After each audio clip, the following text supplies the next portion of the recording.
Cut the 4 carton packing straps. Remove the outer packaging carton. Cut the 3 fixing straps of the front wheel rim assembly. Remove the assembly and set aside for later use. Cut the 2 packing straps of the accessory box. Remove the box and set aside for later use. Then cut the 2 fixing straps of the front head assembly. Remove all fixing bolts at the bottom of the steel frame with an M14 socket and carefully remove the upper part of the packaging steel frame. Then remove the protective film and pearl cotton covering the vehicle. Cut the cable ties and remove the front fender fixed above the rear wheel. Set aside for later use. Then remove the left and right front side covers fixed on the rear brake disc and set aside for later use. Remove the side stand fixed on the left side of the rear swing arm and set aside for later use. Then remove the front headlight assembly fixed at the lower triple clamp and set aside for later use. Untie and remove the 4 cable ties fixing the vehicle body and rear swing arm.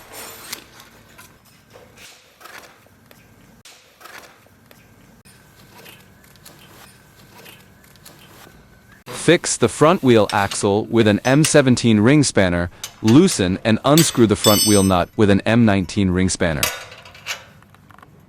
Ask an assistant to slightly lift the front shock absorber to avoid pressing the front wheel axle.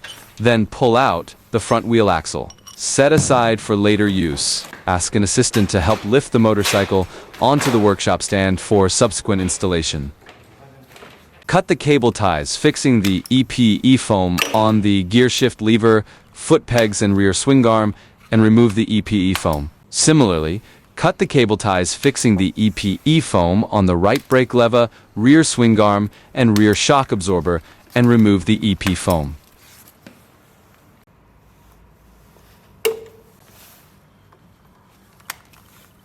Take out all accessories in the vehicle supplied accessory carton, check the specifications and quantity, confirm no missing, deformation, or damage.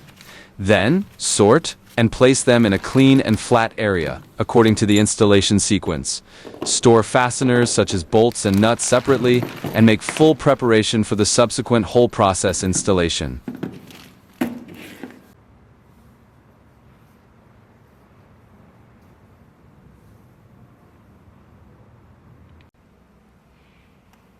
Cut the fixing cable ties securing the handlebar at the upper and lower positions. Take out the handlebar for installation.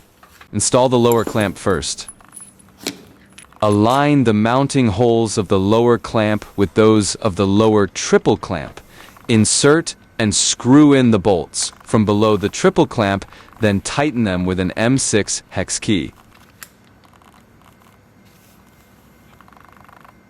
Install the ignition switch and the right lower clamp.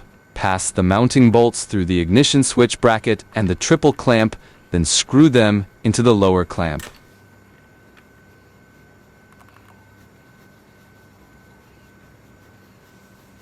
Then tighten it into place with an M6 hex key.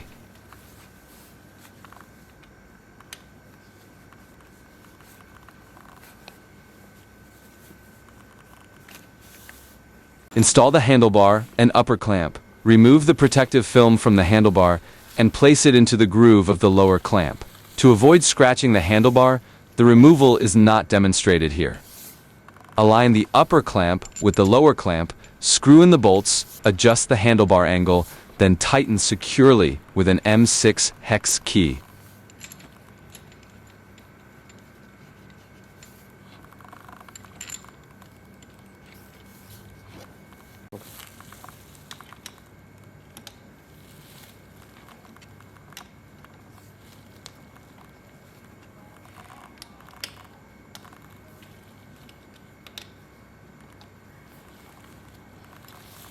Install the front fender. Use an M8 socket to remove the 4 front fender mounting bolts on the lower triple clamp.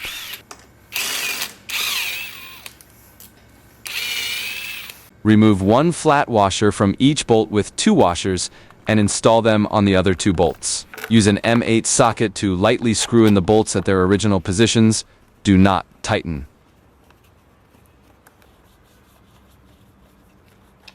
Then use an electric wrench with an M8 socket to screw in and fully tighten the two mounting bolts on the top of the front fender. Finally, tighten the two bottom bolts securely into place. Install the front headlight assembly. Connect the headlight harness connector to the corresponding one on the main harness. The single unconnected connector on the main harness is for the headlight. Use a Phillips screwdriver to unscrew the Phillips self-tapping screw securing the oil pipe clip on the back of the lampshade, then remove the oil pipe clip. Push up the hard tube outside the front brake oil pipe. Lock the oil pipe clip onto it, hold the clip, then retighten the Phillips self-tapping screw.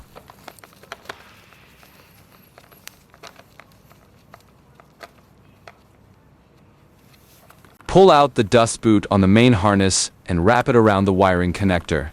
Insert the positioning posts at the bottom of the headlight into the positioning holes on the front fender. Pass the headlight strap around the front shock absorber, pull it tight, then fasten the buckle into the middle mounting hole to ensure the strap is tight and the headlight is securely fixed. Use an electric wrench with M10 socket to remove the front brake caliper on the left front shock absorber. Install the front wheel rim assembly.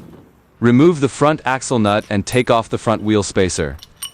Two identical spacers, no left or right. Fit them into the hub oil seals separately. Insert the front wheel axle through the bottom bracket of the right front shock absorber. Lift up the front wheel, align the mounting hole of the front wheel rim assembly with the front wheel axle and pass the axle through.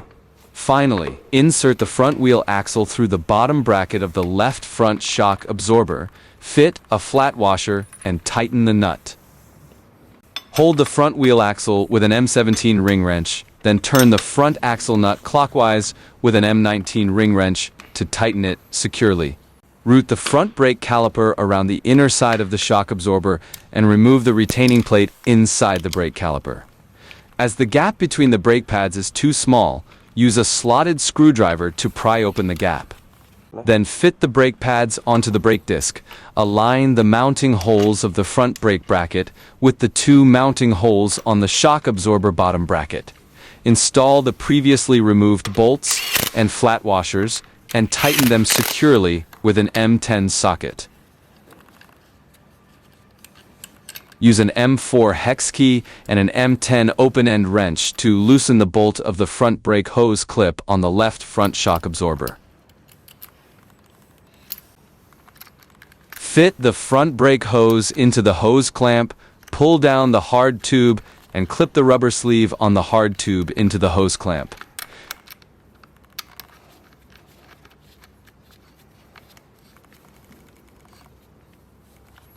Install the chest protector foam, chest protector skin, and breathing tube. Peel off the Velcro on the chest protector skin and remove the chest protector skin. Pass the opening of the chest protector skin under the handlebar. Place the chest protector foam on the upper pressure block. Press it down and snap into position. Then wrap the chest protector skin around the foam.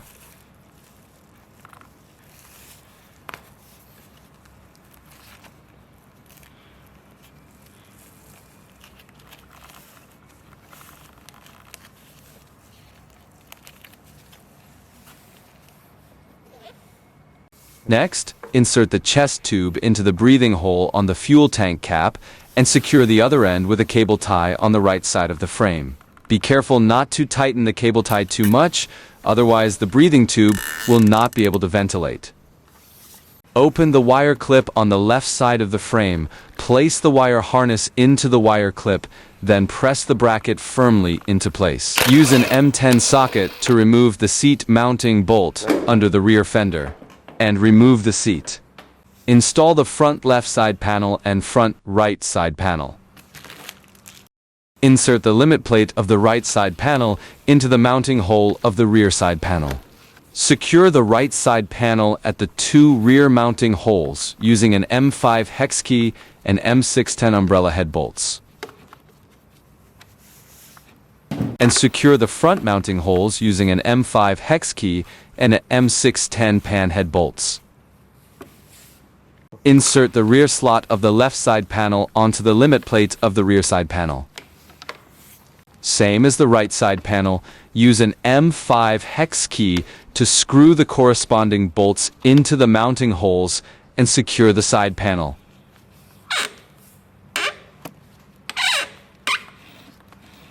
Use an M8 socket to loosen the fixing bolt on the inner side of the left side panel bracket, and use an M10 open and wrench together with an M8 socket to remove the outer fixing bolt and nut. Rotate the side panel bracket upward. Align the mounting holes of the bracket with the lower mounting holes of the left side panel. Insert the bolts, hold the nut with an M10 open end wrench, and tighten it into place using an M8 socket. After installation, retighten the fixing bolt on the inner side of the side panel bracket. The installation method for the right side panel is the same as for the left side panel.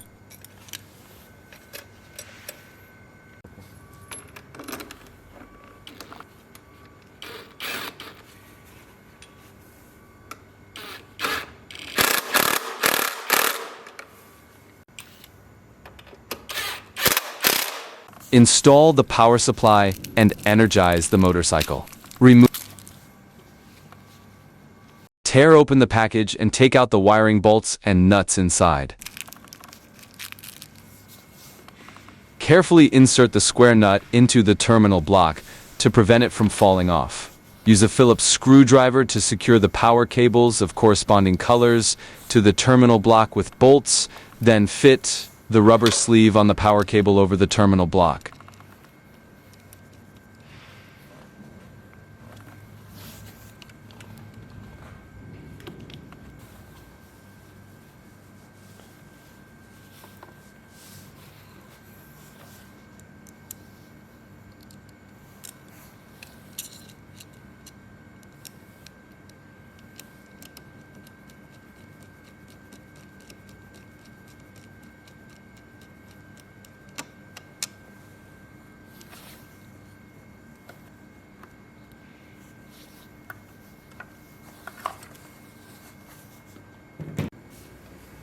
Align the clips on the bottom of the seat with the seat retaining clips on the frame and clip the seat into place.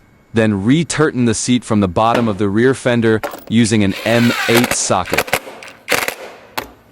Install the side stand. Remove the hex nut from the shoulder bolt. Align the mounting holes of the side stand with those on the side stand bracket of the frame and tighten the side stand bolt with an M17 socket. Then screw the hex nut onto the shoulder bolt and tighten the hex nut with an M17 socket.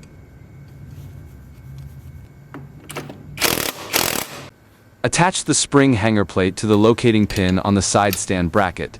Then use a Phillips screwdriver to hook the spring onto the locating pin on the side stand. Install the rear shock absorber and swing arm.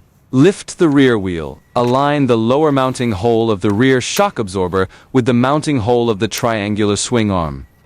Insert the T-slot bolt through the mounting holes from right to left, with the wide side of the bolt facing downward. Screw the lock nut onto the bolt and tighten it with an M17 socket. Lift the rear wheel. Align the mounting holes of the swing arm fork with the triangular swing arm. Insert the flange bolt from the left into the mounting holes, connecting the swing arm fork and the swing arm, then screw on the flange nut. Use an M13 open-end wrench and an M14 socket to tighten the bolt into place. Remove the bubble bag and protective film covering the handlebar grips. The entire vehicle installation is complete.